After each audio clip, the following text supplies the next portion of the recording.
Hello, and welcome to our audience in Washington and around the world for today's fireside chat with our good friend, Maroš Šefčovič, Vice President of the European Commission for Interinstitutional Relations and Foresight. I'm Richard Morningstar. I'm the founding chairman of the Atlantic Council Global Energy Center and a former U.S. ambassador to the European Union a long time ago. We're honored to host Vice President Šefčovič at such a critical juncture for the war in Ukraine as we mark 1 year since the brutal invasion of that country and await a pivotal spring offensive by the Russians. The Vice President has been a leader in coalescing a strong and coordinated response among partners to support Ukraine and resist the Kremlin's attempts to weaken the transatlantic alliance. He arrives here in Washington following an EU-Ukraine summit in Kyiv, where the Commission pledged an additional 450 million euros to Ukraine. As we recall the tragic events beginning on February 24th of last year, few could have imagined the entire European Commission meeting with the Zelensky government in Kyiv, nor President Zelensky's own trip to London, Paris, and Brussels in recent weeks, and then in Washington several weeks ago. Before the war, Putin no doubt thought that war in Ukraine would be the straw that broke the camel's back and shattered Western and European unity. How wrong he was. Unprecedented military support from the United States and Europe has given Ukraine's defenders the tools that help them turn the tide. But more support will be needed to enable Ukraine to defend itself and ultimately repel the invasion of its territory. We've also seen remarkable transatlantic unity on economic sanctions. A consensus has emerged on decoupling Russia's economy from the rest of Europe's, as the Kremlin has sought to weaponize economic interdependence in support of its war aims. Nowhere has Europe's economic fortitude been better demonstrated than in the sphere of energy. Moscow has sought to induce a supply crisis to break public support for Ukraine by unleashing economic pain on European consumers and industry. But Europe has stood formidably against the Kremlin energy warfare, rapidly adapting to a new gas supply paradigm in a remarkably short period of time to prevail through this winter. The actions of Vice President Šefčovič and the entire European Commission have been central to that success. The Vice President has played a central role in developing the European energy platform and leading EU critical mineral policy to avoid past dependence on Russia becoming new dependence on China, and also he's worked very hard to develop a competitive battery industry. Yet more challenges lie ahead. Next winter will be more difficult as global energy demand returns to the pre-pandemic normal. But with a track record of the Commission and unshakable US support and strong transatlantic cooperation, Europe must and will remain united and continue to thwart Russia's energy warfare at every turn. The Atlantic Council, we've been honored to work with the Commission across our numerous programs and centers to help find common solutions to galvanize transatlantic support for Ukraine. Mr. Vice President, we look forward to hearing your thoughts on how the EU, United States, and our allies can continue and enhance this cooperation to see that Ukraine emerges victorious. But before we begin, and to get to the pedestrian, I'll say, I'd like to provide our audience with a few housekeeping notes that I am required to do. This conversation is public. It's on the record, streaming live over YouTube, Facebook, Twitter, and the Atlantic Council website, where recordings will be available after the conversation concludes. Those of you joining us over Zoom can ask questions through the Q&A function on the app, and we'll try to get to as many as we can. And if you're watching in studio, you can ask a question by lining up behind the microphone on the in the aisle. If you're watching live stream or over another platform, unfortunately, there is no way to ask questions. And finally, if you're on Twitter, you can follow along using the hashtags AC Energy, AC Europe, and AC Eurasia. So now I would like to hand the proceedings over to my very good friend and former Hungarian ambassador to the United States and to NATO, András Šemany. He's a senior fellow here at the Global Energy Center. He's going to moderate today's conversation with the Vice President. So András, over to you. Thank you, Ambassador Morningstar. It's a real pleasure for me to be your host this afternoon. I want to welcome those who are with us live in the studio and also those who are with us virtually. Mr. Vice President, it's an honor to have you back at the Atlantic Council. You are a personal friend, but more importantly, you're a friend of the United States. For the past 10 years, you have worked with the United States, your partners in the United States, to make the relationship stronger, in particular in the field of energy. I would like to jump right in the middle of it. And first, I'd like to ask you to make a couple of comments, mainly about why are you in the United States now? Well, thank you very much, András, and I would very much link up with the wise words of Ambassador Morningstar, because indeed he's reminding us that it will be in 10 days when we'll have this very sad one-year anniversary of Russian invasion of Ukraine. And I think that that's a moment for all of us to pause, reflect, and I would say to learn lessons from the past. So what I would say is such a first emotion which come together if you look back in this 1 year. I think first is that we must be enormously proud of our Ukrainian friends who continue to show tremendous courage on the daily basis. And those of us who had the chance to visit Kiev, they know what kind of odds they are fighting against and how tough it is for not only Ukrainian soldiers but for all Ukrainians at this very difficult moment. Second, I would say conclusion would be that we also have to be proud on EU-US cooperation, not only in support of Ukraine, but also how it brought us together where we've been faced with the tremendous challenges this invasion brought on global democracies. And third, I would underline the hope that our continuous role, our assistance and help to Ukrainians will not only return or turn the tide in the war in Ukraine, but it will help us to restore the peace, and it will bring the victory for brave Ukrainian people. Of course, we've been discussing, coming back to your question, András, with all my colleagues and friends in U.S. administration, but also we had very important meetings in the U.S. Senate, and we met a lot of business leaders from the United States.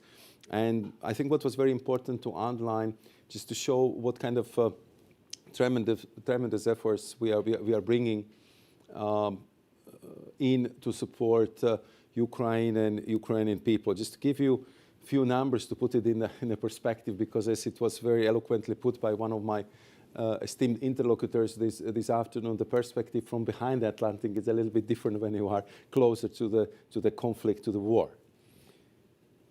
If it comes to supporting Ukraine, it was not only political, it was not only humanitarian, but it was also military. It was very strong financial support. Altogether, it was more than $73 billion, which the Europeans pledged to support Ukrainians, to make sure that there will be microfinancial assistance to pay the salaries, pensions, to help Ukraine function as a state, as a country at war, to make sure that we will be able to supply the necessary military equipment, where of course the United States play a leading role, but the Europeans come with 12 billion euros in military assistance as very clearly the second most important partner.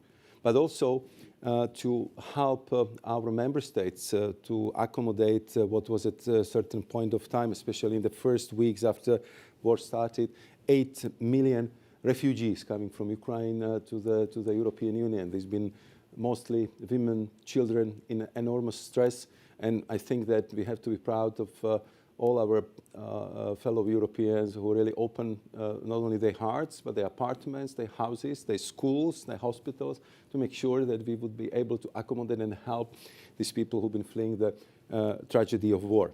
Until today, we have 4 million refugees from Ukraine still registered in Europe under what we call temporary protection for them. Of course, all this drama over the last year had also very clear economic consequences. I will not go through all of them, but I think what is very telling also for my visit to the United States is the massive disruption we are going through in our energy sector. I think that it was quite clear that we want to stop all the possibilities or gradually to reduce it and to stop it where the energy and fossil exports from Russia would be used to fund Russian war machine and finance the war against Ukrainian people. Of course, we learned the lesson because we are paying very high price for our overdependence on Russian fossil fuels. And what we had to do was to completely shift the gears and to replace 150 billion cubic meters of gas and to get them from different destinations. The same is applicable for oil, and as you can imagine, it was not easy. It comes with a huge price tag. Our households have seen more than 60% increase in electricity prices. Gas prices went up by 270%. But nevertheless, despite of all these consequences, we managed in Europe. We went through a very difficult period. I believe we will break through this winter. And we also decided to not only use the European political and economic weight to start the common purchase of gas, but we also want to do it in a close cooperation with our American partners.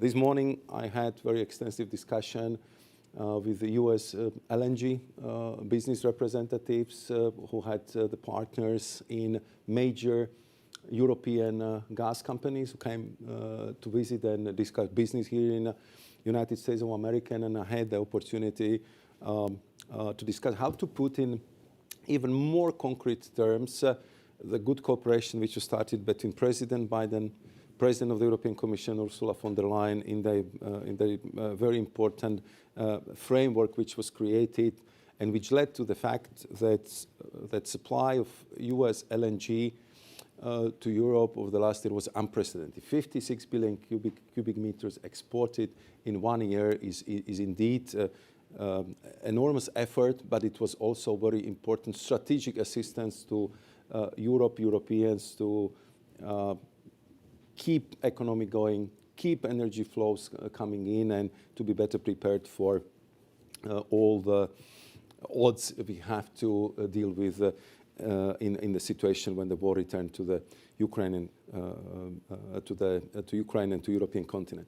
What is, I think, very important for all of you to hear that we completely share the approach of the United States, and we say loud and clear that we will stand as long as it takes to support Ukraine in all form, with all aspects and in all kinds of assistance.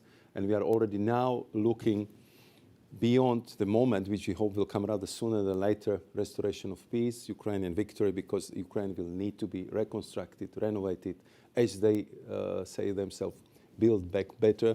And we are already in intense discussions with our American partners, with G7 countries, to make sure that we will create this platform for renovation, for reconstruction, and we want to assist as a European Commission to offer secretariat services, offer our know-how, and work very closely with our Ukrainian partners. Other topics which we discussed this morning, but I will not go into the details, maybe there will be interest for the audience, being our very important cooperation in batteries, in critical minerals. We have to learn the lessons from how over-dependency could become extremely expensive, as we see it with the fossil fuels, and we clearly have to avoid the same situation in the critical raw materials. And here, I think if we joined forces, when we prospect the projects in Europe, around Europe, in the world, we can achieve a lot together if we would work together with the United States of America. Again, Ukraine has a full potential to become critical raw material superpower. We signed a strategic partnership agreement with Prime Minister Šmihal well before the war, because the potential was clearly there. But I see that this would be one of the areas, one of the sector which could boom very quickly, and which can really help Europeans, Americans, but also Ukrainians to use this enormous potential Ukraine represents. So to conclude, I think it would be appropriate to conclude on really transatlantic note. I think that despite the drama, despite the tragedy of war, which we started to discuss when I was here the last time, a year ago, I have to say that this conflict, this difficult situation brought us much closer to each other. I think that I can say that for the last year, the EU-US cooperation was at its best, and we kind of underscore and reconfirm that the transatlantic bond is the most natural for us, because we share the values, we share the goals, and we have the same outlook for the future. And therefore, I think that we should expand it to the new domains like clean tech, like critical raw materials, how our support in modern ways, how to deal with energy, how to tackle the climate change, and how to use our enormous economic and political weight to push for the positive goals in the future. And as we have seen in our support for Ukraine, together is better. And I'm glad to say that in all meetings I had here yesterday and today, that was not only my view, but it was also the view of my American friends and counterparts. Thank you. Excellent. A lot to unpack here, but what I'd like to do before we move on to energy issues, you were a part of the Commission's delegation to Ukraine last week. That was a pretty big deal. I think it was a strong statement of solidarity, but more importantly, it was a strong statement of believing in the future of Ukraine. So what I'd like to ask you very briefly, because we have limited amount of time, could you tell us what are your impressions? What were the takeaways? And what's the future of Ukraine in the European Union? No, that's a very good question, and I have to say that indeed in the times of war, I think what is very important, it's not only, I would say, practical assistance, but also political symbolism. And we wanted to clearly demonstrate that as a European Commission, we go and meet with the Ukrainian government in Kiev, that we will board a train, we'll go the whole night, we will be there with the Ukrainian friends and partners to discuss what more we can do for them, but also how we can forge the European future. Everything was fantastically organized. We had a meeting in a Ukrainian house, and which was decorated in the Ukrainian and European colors. And you have to be impressed that this is the country at war, but pays so much attention to the detail to demonstrate how much they want to be part of the West, how much they want to be part of the European Union.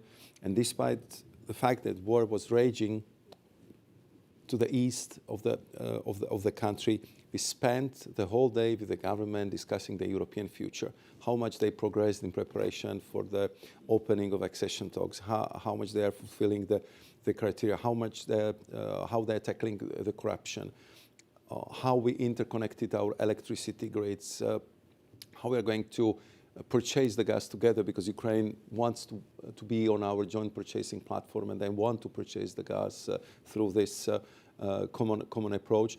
And a lot of highly political, symbolic, but also a lot of practical issues. And the fact that President Zelensky, Prime Minister Šmihal, and the whole government spent with us the whole day to focus on these sometimes extremely detailed issues was very impressive. How the city looked like. Of course, you see that this is a city under the stress. I recall, and we've been kind of referring to it this morning with my American friends, with some of them. We attended the inauguration of the President Zelensky. It was beautiful weather. There was a sunshine, a lot of greenery, very modern, vibrant European city. Extremely hopeful about the future. Now, on the squares, you have the burn tanks, which is kind of a demonstration that you come here unwelcome. This is how you end. You see that when you talk to the receptionist in the hotel, you ask him, how do you operate? How is it difficult to run the hotel? They will tell you, thanks to you, we have generators. We have to switch between the grid, between the generators. But we are trying to live our life as much normally as possible. We just do not want to give in, to let the enemy to change completely our life. We want to carry on. We want to move on. We believe we win. And we are ready to live our lives as much as possible under these circumstances. So enormous determination, a lot of courage. And I have to say that calm, cool resilience, not only of the government, but also of the people you meet in Kiev. Strong statement. I was in Kiev together with Ambassador Herbst last a year and a half ago, and our impression was very clear. This is a Western-looking, Western-leaning society. And the fact that they're poor doesn't matter. They are Western-looking. So thank you for this strong statement. Let's move on to energy issues. So you have been one of the strong opponents of Nord Stream 2. You have been fighting it, and you were right. And I'd like to hear from you. Okay, I mean, it's fantastic what the European Union achieved in a matter of no time, turning away from Russian gas addiction to Germany importing zero gas from the Russians now. But I want to ask you about the infrastructure that you are building in order to support this. North-south, west-east, east-west, the terminals, the pipelines, and also a question that, if it's okay with you, I'd like to ask you to comment on what does the United States have to do in order to make sure that we keep this very strong relationship long-term in terms of gas supplies to Europe? I would say to your last question, keep it coming. But I will get to that. Indeed, you would recall when I was responsible for what was at the time my portfolio of Energy Union. Yeah. I think we did a couple of very good strategic decisions that we have to improve the infrastructure. So we've been investing a lot into the interconnectors. We started to build new capacities for the LNG, and I have to say, without listing all the projects which have been built in those times, without these interconnectors, without this LNG capacity, we would be doomed last year. I mean, that fact that we kind of linked east-west, north-south, brought also the gas from Azerbaijan, open the European gas infrastructure to the west, to the north, to the south, and make sure that we are much better interconnected.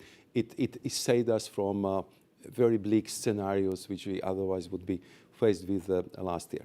But the fact is that we've been building all this, I would say, energy security infrastructure with a goal to prevent incidents, accidents, temporary disruption of the gas supply, which mostly was coming, and for decades like that, from east to west.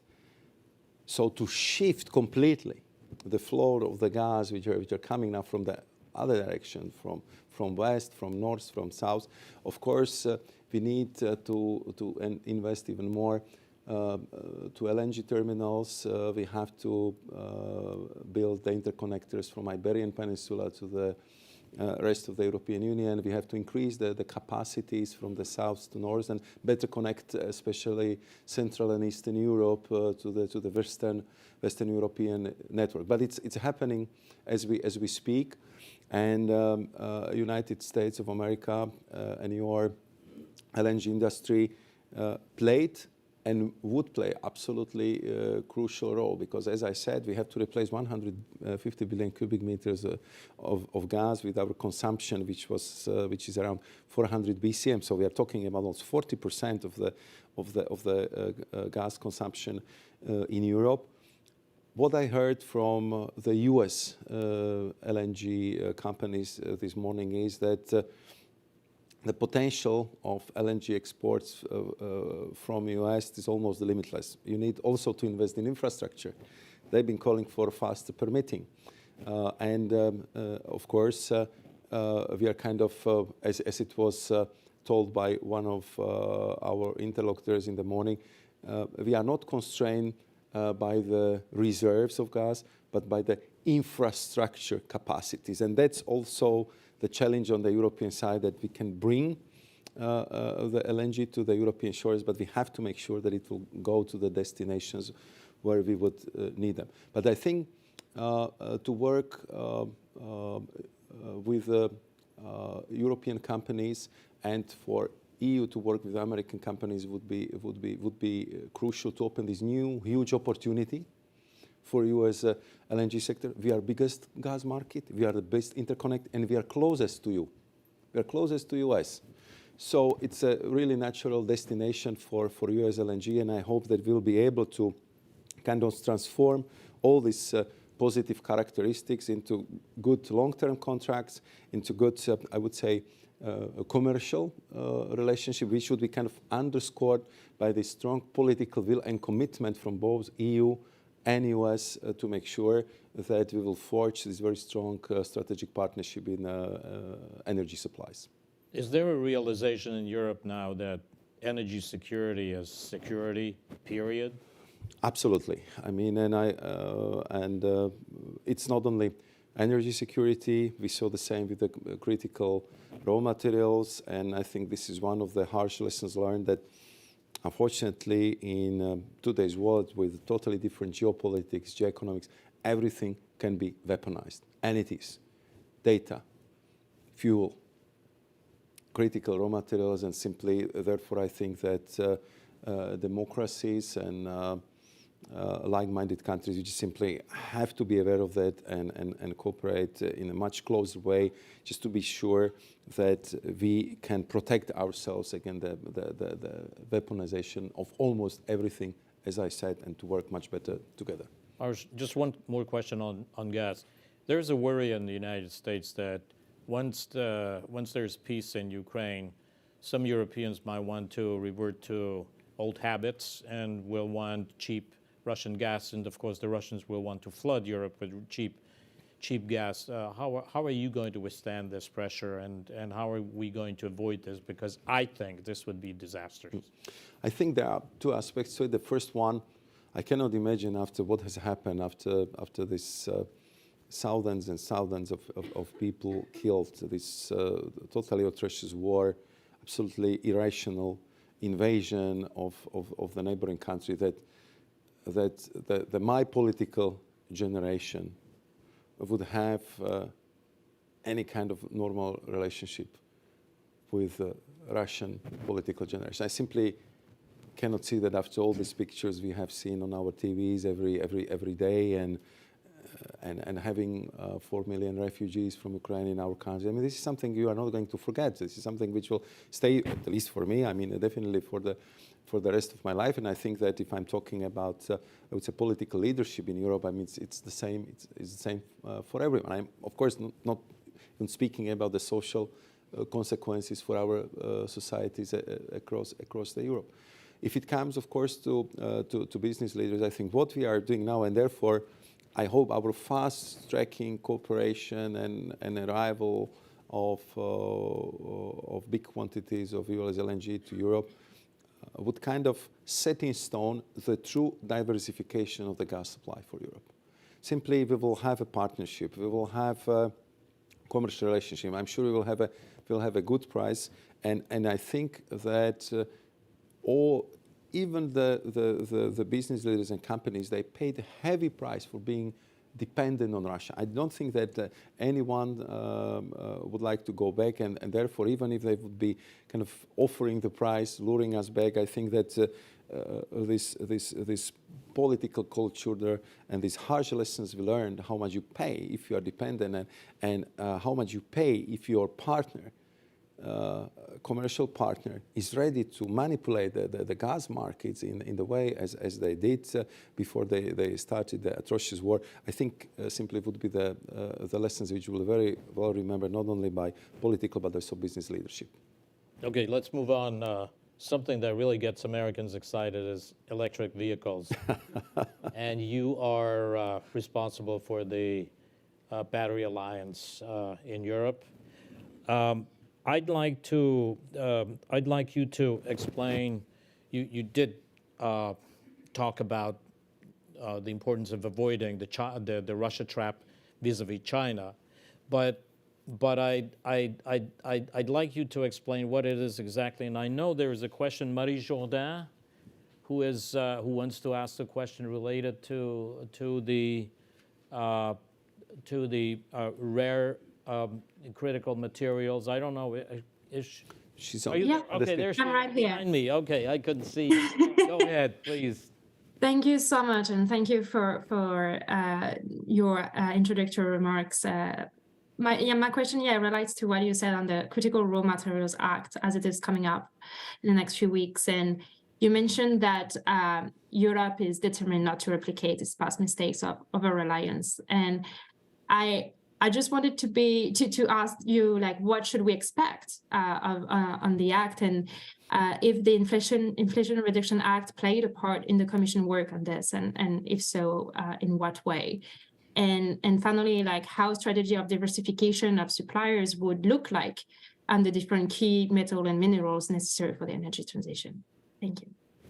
Maroš. Thank you very much. As you kindly mentioned, indeed, I mean, I really felt already in 2016, 2017 that the over-reliance on Chinese export of critical minerals or some technologies like batteries would simply have super negative effects on the industry in Europe and especially on our automotive sector. And of course, you can imagine the discussion with the leaders of automotive industry in Europe be not easy. But what was in the end the winning argument was that you can hardly speak about the European car if 50-60% of it, which is battery and the software, is manufactured somewhere else.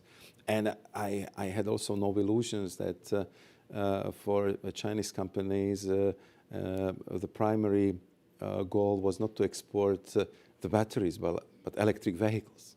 So it was indeed a strategic decision we have undertaken in 2017 to create European Battery Alliance. Currently we have around 800 members, so everyone from the big companies like Volkswagen down to the small SMEs, I would say, along the whole value chain from extraction and processing of minerals down to the battery pack manufacturing, software development and reuse and recycling are working under the European Battery Alliance. We managed to get, since 2017, more than 130 billion euros of private investment, and we are pretty confident that this 40+ gigafactories which are being currently built across the Europe will be able to supply more than 50% of what we would need for European car industry before the end of this decade. Once we've been progressing so well with the batteries, it was absolutely clear that we have to deal with the critical raw materials. I mean, we did our calculations that by 2050 we would need 60 times more lithium, that we would need 18 times more cobalt, and I can go on different minerals one by one. And of course, I mean, if you look where we are sourcing it from, where we are processing the minerals, in most of the cases, we're coming back and back to one source, and this was China. So I think that it's again strategic decision that if you want to talk about any future-oriented technologies, from photovoltaic panels through drones, aerospace, down to the energy storage, you would need these critical raw materials, and you have to be sure that you will get them on time and there will be no strings attached, and simply you have to develop your access to these critical raw materials. Therefore, indeed, as Mary was referring to, we are preparing the Critical Raw Materials Act, which will be adopted within a couple of weeks in the European Union. What we are going to do is to first closely monitoring what we need. We will be stockpiling the critical raw materials, and we will be prospecting what do we have in Europe, what do we have in our neighborhood, and for which minerals we have to go to the third countries. Of course, the challenge there is that all this is usually investment intensive. So we would need also to develop the special financial instrument, how to approach it. My suggestions to our American friends was, if it comes for the bigger project, especially in a faraway third countries, let's try to do this together. Let's develop the project. Let's see what we can do with de-risking the investment, with using our diplomatic, political, economic muscle in a way that we would develop, I would say, this project across the world to make sure that we would have the access to the critical raw materials. On IRA, from one side, we of course are very pleased that the United States decided to go in such a decisive way towards achieving the climate goals. We have the same goal to be climate neutral in the second half of this century. And from other side, I also presented my American partners with our concerns, which I think we need to address. And the idea I was pushing across, let's work on this as a true allies, and to make sure that IRA would be bridge to our cooperation in a clean tech and high tech, and not obstacle for what would be two biggest economies in the world working together on the future technological development, because the challenge is huge. Climate change is the big challenge for both of us, and only together we can lead the way.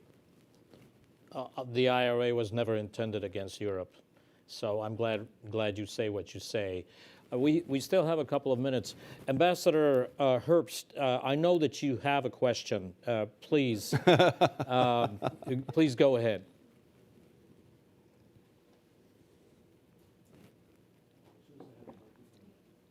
Okay, it's coming.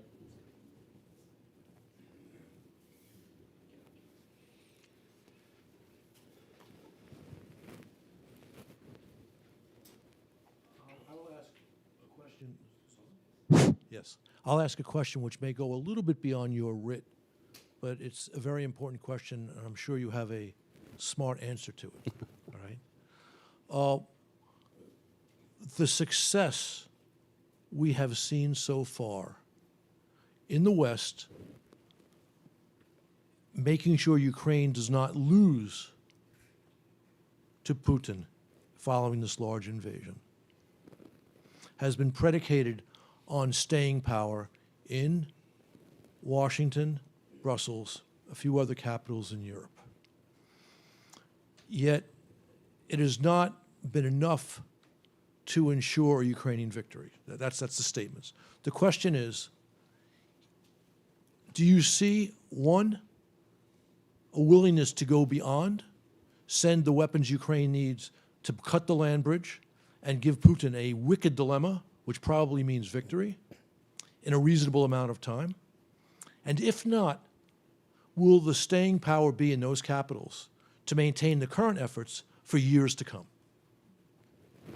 Thank you very much for that question, because I think it's highly relevant, because we know that the spring will be very difficult. Spring will be very difficult for Ukrainians. We see that Russia is starting new offensive. I'm sure that Putin wants to impress his own public. The first anniversary of unleashing this atrocious war against Ukraine, and we also see that from Russian side there's totally different approach to war, to casualties, and how you man your troops. So as it seems, with these huge losses they're suffering every day, doesn't seem to be a problem for Russian leadership, but it's always a problem for democracies, because you're accountable to your people. So we know that the spring will be very difficult, and therefore I think you see these enormous efforts of leaders meeting almost permanently. I think yesterday or today there is another Rammstein meeting, and we are all looking together what we can supply, how quickly we can do it, and how appropriate it would be for Ukrainians to wage this war of liberation of the whole country. And I think what I can tell you that what you hear in all the discussions I participate is what I said in my introductory remarks. We'll be by your side as long as it takes. We'll provide you with everything we've got, and you see how we've been kind of progressing from one type of cooperation, from one arms system to another, and this discussion is gradually evolving because we are learning with experience from 1 to months what Ukraine needs, what is necessary not only for their defense, but everyone wants to see the victory. Why? Because I mean, they are defending their country. They've been illegally invaded, and at the same time, we know if the Russians would win there, it will not stop them. It would just increase the appetite. It would increase dramatically the risk for Europeans, and as you can imagine, Baltic countries, Poles, Central Eastern Europeans, we have very, very good memory on how it was before, what is the danger, how it might look like, and therefore I would say that the resolve there is very strong, and I'm sure that the Americans, Europeans, that we do everything in our power to help Ukrainians to win. I'd like to thank Vice President Šefčovič for this excellent conversation. My personal takeaway is your message is there is no alternative to a very close cooperation between the United States and Europe, and I want to thank you for that. As we conclude, I'd like to thank a couple of people here. I'd like to thank some people on your team, Juraj Nociar. I'd like to thank Dagmara Koska. I'd like to thank Renata Goldilova. And I'd also like to thank some of our own people, Olga Kakova, Patty Ryan, and Alexandra Delvecchio. Thank you for being with us this afternoon at this late hour. Mr. Vice President, you're always, always welcome at the Atlantic Council. Do come back. Thank you so much. Thank you for the invitation. Thank you. Thank you.